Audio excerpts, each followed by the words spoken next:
if you perceive something new, if you learn something new, it's such a joy. But why is schooling such a pain? Somewhere, the way we're delivering it, we have not looked at it carefully enough. We have not put ourselves sufficiently into it. When I was supposed to go to school, I did everything possible not to go there. So when I thought of creating schools, I thought we must create schools in such a way that children want to go there.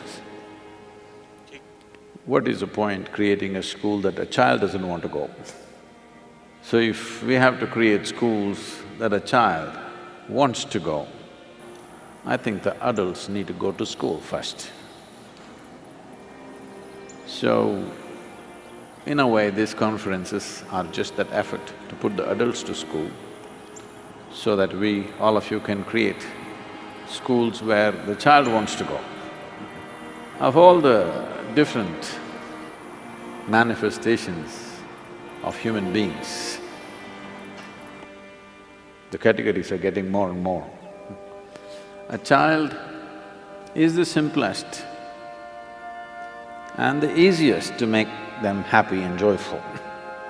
With such a segment of population which is naturally joyful, I don't see why it is so difficult to create a joyful way of delivering education. There is substantial scientific and medical evidence today that if you remain in a pleasant state of experience,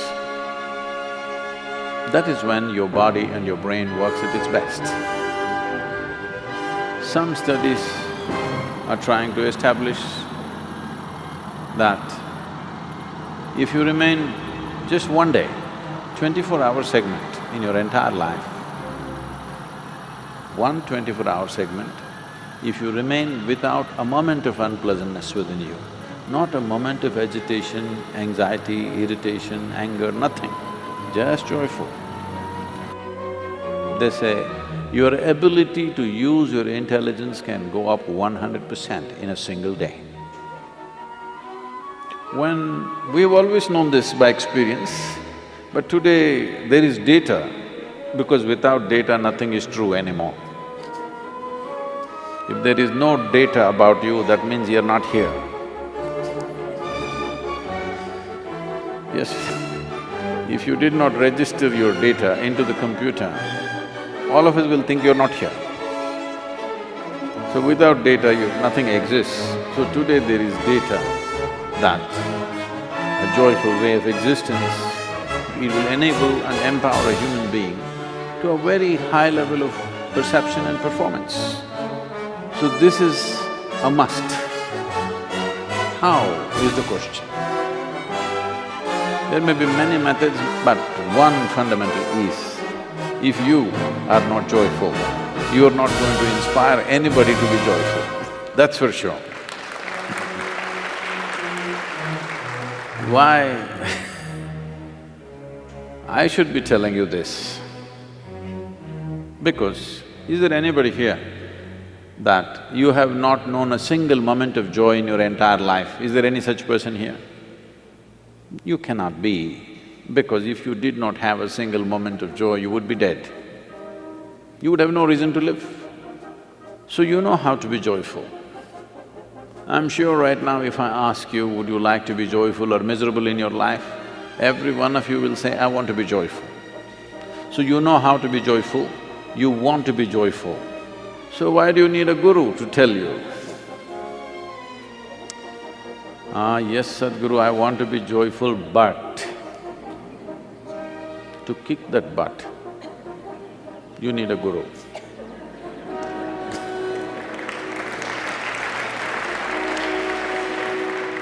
Yes, I want to be joyful, but you know what he did. Yes, I want to be joyful, you know what she did. Yes, I want to be joyful, you know, the weather is not good. So there is but.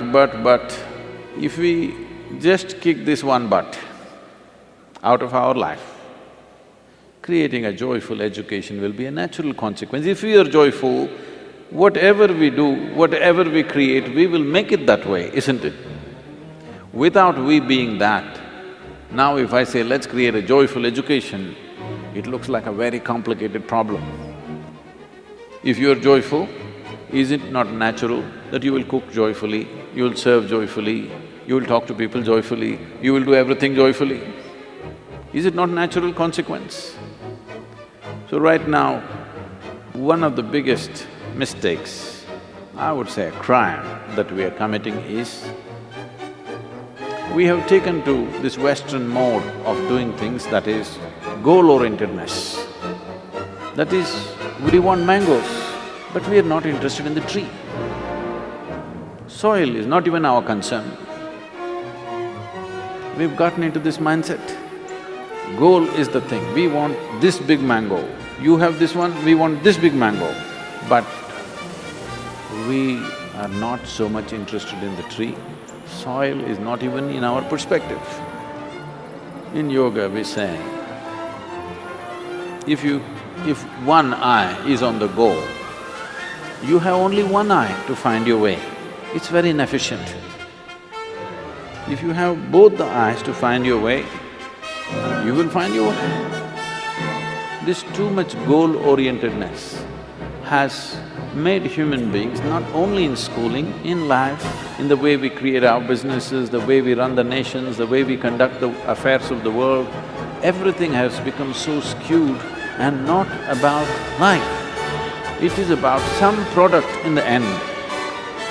At the end of our life, there is only one product, which is grave.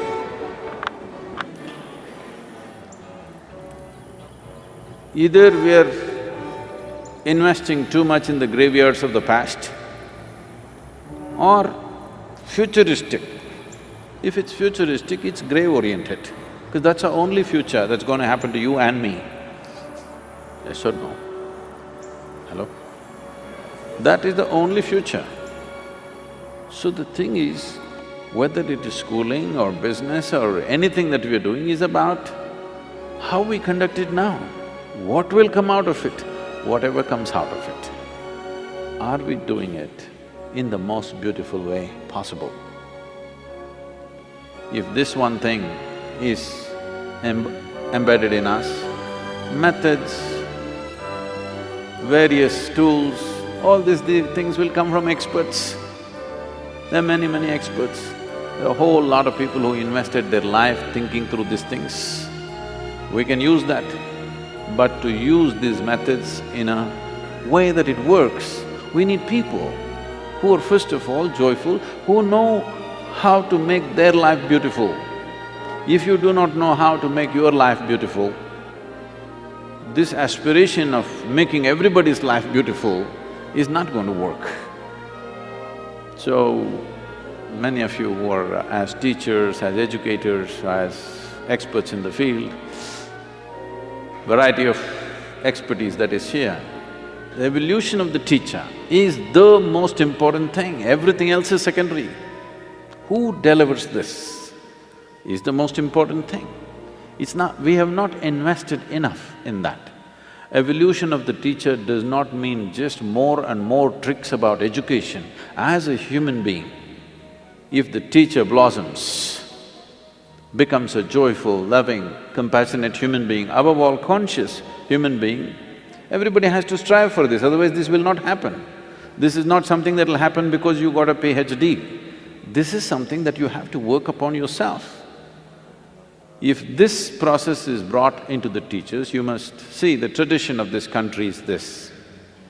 Usually parents gave away their children to a teacher, an acharya or a guru, took the children totally in his fold because people saw him as an evolved human being, not just a knowledgeable human being, an evolved human being. So they saw that if we leave our children in his hands, in his or her hands, naturally our children will blossom. So this has to come. This may look like, oh, is this possible to train all the teachers? Why not, I'm asking. For the first time, for the very first time in the history of humanity, We have capabilities that no other generation could ever dream of, isn't it? For the first time, we can speak to the entire world. It is time we make truth mainstream. If truth becomes mainstream, truth means what really works. If I sit here, what will leave me in the highest state of experience is the truth of my existence, isn't it? If every human being knows what is the truth of their existence, that you can sit here in the best possible way a human being can be right now, you don't have to worry about tricks of education. In those hands, every little tool will become a powerful process. In this effort to make educators, teachers and others who are involved in children's education in this country or anywhere else, we want to offer these things to you, simple tools for transformation. Something that you can do with yourself which will leave you in a better place than you are right now. This must happen. It's my wish and my blessing that this must happen.